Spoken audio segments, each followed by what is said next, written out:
بسم اللہ الرحمن الرحیم۔ السلام علیکم۔ میرے یوٹیوب چینل میں خوش آمدید۔ بندہ ناچیز ایک زبردست ویڈیو کے ساتھ ڈیلی اسلامی واقعات کے لیے ہمارے چینل کے ساتھ جڑے رہیے۔ ہماری 24 گھنٹے کی زندگی کے لیے کچھ مسنون دعائیں ہیں جو ہر حال میں ہم کو یاد ہونی چاہیے۔ تو کچھ مسنون دعائیں ہیں، تو انشاءاللہ دیکھتے ہیں اور سنتے ہیں، شیئر ضرور کیجیے گا۔ مسنون دعائیں، سوتے وقت پڑھنے کی دعا۔ اللہم بسمک اموت و احیا، اے اللہ میں تیرا نام لے کر مرتا ہوں اور جیتا ہوں۔ جب سو کر اٹھے تو یہ دعا پڑھے، الحمدللہ الذی احیانا بعد ما اماتنا والیہ النشور۔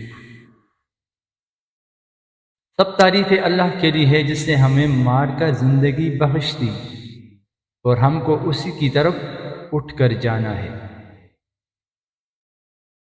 جب بیت الخلاء جائے تو داخل ہونے سے پہلے بسم اللہ کہے اور یہ دعا پڑھے، اللہم انی اعوذ بک من الحبس والحبائس،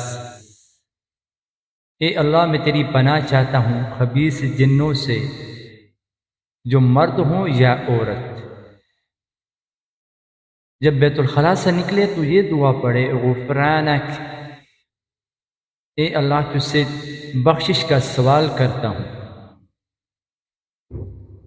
صبح و شام پڑھنے کی دعائیں، بسم اللہ الذی لا یضر مع اسمہ شیء فی الارض ولا فی السماء وهو السمیع العلیم۔ شروع کرتا ہوں میں اللہ کے نام کے ساتھ کہ جس کے نام کے ساتھ کوئی چیز نقصان نہیں پہنچا سکتی، زمین میں اور آسمان میں، اور وہ سنتا ہے اور جانتا ہے۔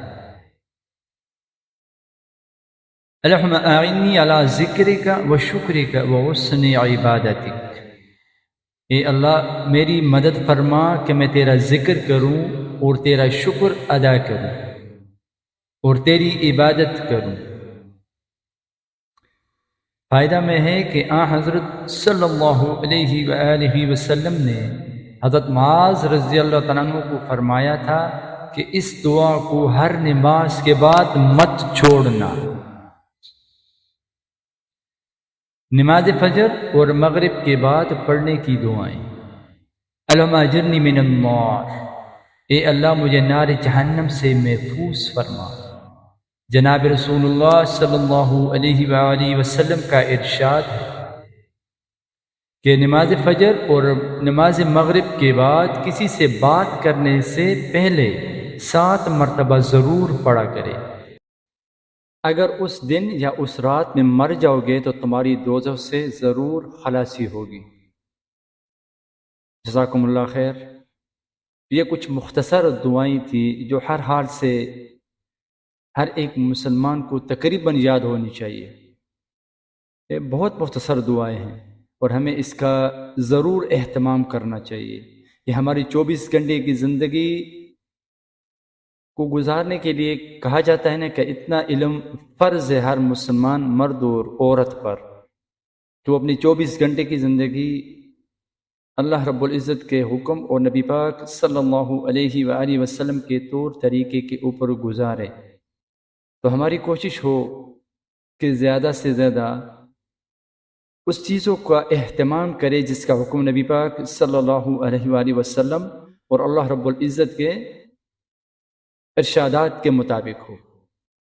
تو جزاکم اللہ خیر۔ اس ویڈیو کو ضرور شیئر کیجیے گا، شاید کسی کے زندگی میں تھوڑی سی بات آ جائے، کسی کی زندگی میں ایک چھوٹا سا عمل بھی آ جائے اس میں سے، تو ہماری اور زندگی، ہماری جو آخرت ہے اس کے لیے ہمارے لیے ایک صدقہ جاریہ بن جائے۔ جزاکم اللہ خیر۔